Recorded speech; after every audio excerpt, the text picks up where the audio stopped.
డబ్బు చుట్టూ, నిధి చుట్టూ, బంగారం చుట్టూ తిరిగే కథలు గతంలో చాలానే వచ్చాయి. దోచుకున్న వాడికి, తిరిగి దానిని దక్కించుకోవాలనుకునే వాడికి, మధ్యలో ఆశపడేవాడికి మధ్య జరిగే పోరాటంగా చాలా కథలు పలకరించాయి. అలా 200 కోట్ల రూపాయల ఖరీదు చేసే గోల్డ్ చుట్టూ తిరిగే కథాకథనాలతో రూపొందించిన సినిమానే జపాన్. ఈ సినిమా రాజు మురుగన్ దర్శకత్వం వహించారు. జపాన్. కార్తీ ఒక గజ దొంగ. పేదరికంలో పుట్టి పెరిగిన జపాన్కి తన తల్లి సింగారమ్మ పేదరికంలోనే చనిపోవడం బాధను కలిగిస్తుంది.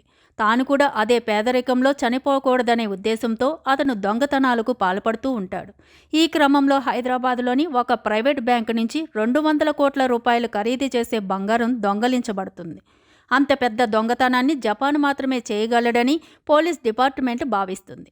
దాంతో జపాన్ కోసం local police officer Sridhar, Sunil, special officer Bhavani, Vijay Milton గాలించడం మొదలు పెడతారు. అయితే పోలీసు వారు జపాన్ కోసం అంత సిన్సియర్గా వెతకడానికి మరో కారణం ఉంది. కొంతమంది పోలీస్ ఆఫీసర్స్కి సంబంధించిన ఒక సీక్రెట్ వీడియో జపాన్ దగ్గర ఉంటుంది. అది బయటకు వస్తే డిపార్ట్మెంటుకు చెడ్డ పేరు వస్తుంది. అందువలన బంగారం పేరుతో జపాన్ను వేటాడి అతని నుంచి ఆ వీడియోని తీసుకుని ఎన్కౌంటర్ చేయాలనేది అసలు ప్లాన్.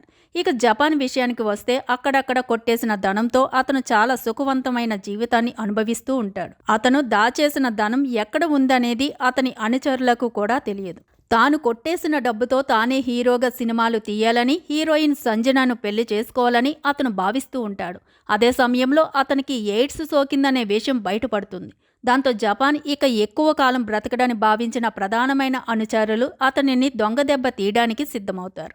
జపాన్ను చంపేసి అతని దగ్గరున్న డబ్బును తాము నొక్కేయాలని నిర్ణయించుకుంటారు.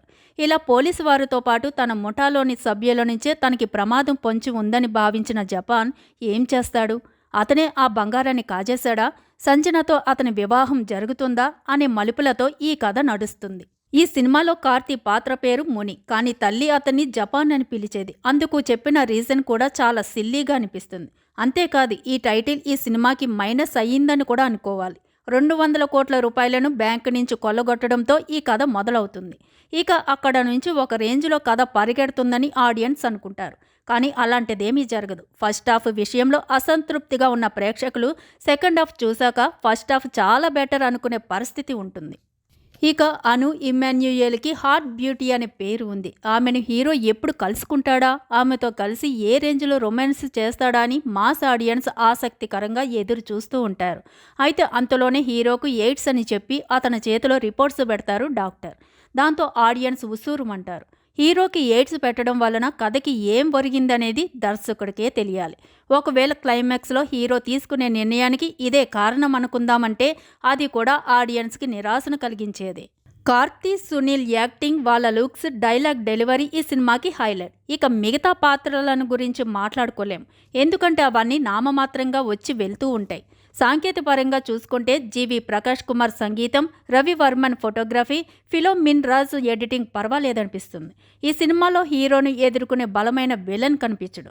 హీరో తన హీరోయిజాన్ని చూపించడం కనిపించదు. హీరోయిన్ మాత్రం పేరుకే అలా కనిపిస్తుందంతే. సినిమా అంతా హీరో కోసం పోలీసులు వెతుకుతూ ఉంటారు, మనమేమో కథ కోసం తెరపై వెతుకుతూ ఉంటాం. చివరికి వాళ్ళకి హీరో దొరికాడా లేదా అనేది సస్పెన్స్లో పెడితే మనకి మాత్రం కథ దొరకదు. అక్కడక్కడ కార్తీ మార్క్ కామెడీ కనిపిస్తుంది. మదర్ సెంటిమెంట్, భార్యాభర్తల ఎమోషన్స్ ఎక్కడో ఒక చోట కనెక్ట్ అవుతాయి. హీరో హీరోయిన్ మధ్య 2 డ్యూయెట్లు ఉన్నాయి. అయితే ప్రేక్షకులను 2.5 గంటలకి పైగా కూర్చోబెట్టడానికి ఈ కొలత సరిపోదు. కొత్తదనం లేని కథ, తాపీగా సాదాసీదాగా సాగే కథనం ప్రేక్షకులను నిరాశకు గురిచేస్తుంది. ప్లస్ పాయింట్స్: కార్తీ, సునీల్ పాత్రలు, నిర్మాణ విలువలు. మైనస్ పాయింట్స్: ముఖ్యమైన పాత్రలను సరిగ్గా డిజైన్ చేయలేకపోవడం.